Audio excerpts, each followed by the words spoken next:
Okay, here we are, Matthew Russell Lee, Inner City Press, here at the Southern District of New York Courthouse today, Friday, October 10th, 2025.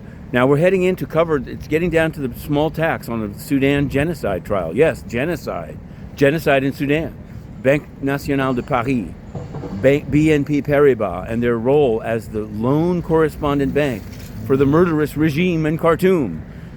Meanwhile, we just covered actually a press conference by the Sudan Emergency Response Rooms. They were one of the nominees for today's Nobel Peace Prize. They didn't get it. Of course, it went to Venezuela opposition. It's very, very savvy, very, it is what it is. But it's quite a group, and we're working on a book about the Sudan genocides. It's very sad what's going on, and what has been going on for some time. So we're starting with that. Now, of course, into the world of hype. Yesterday, in the afternoon, Judge Jeanette Vargas of the Southern District finally ruled, after the oral argument we live tweeted in the summertime, before quotes were necessary, and she dismissed in full Drake's lawsuit against UMG for Kendrick Lamar's Not Like Us song. First Amendment, she upheld the First Amendment. She said no one would take this to be factual reporting. This is a rap battle of hyperbole. You lose.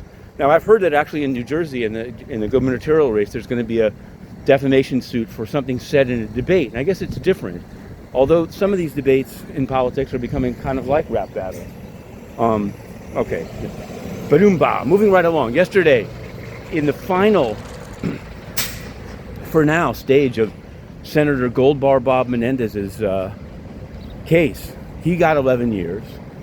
But the cooperator against him, the man who offered him money to try to make a case against his friend go away by Menendez pressuring prosecutors, well, Jose Uribe got time served, which means no time at all, no jail. Government, they really like the prosecutors. Now, I've gotten responses from my coverage from people who said he did a great deed, he took down a senator who was corrupt. That is all true, but he also committed crimes.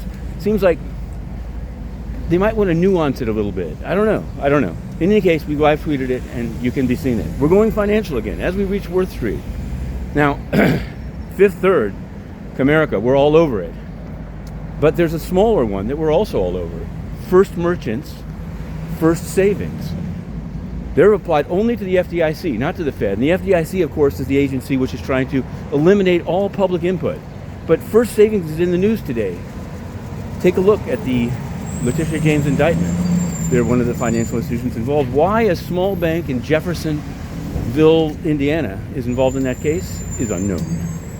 But it's something that we will be looking into. We will look into it, and as well as the Fed is now looking into Pinnacle, believe it or not.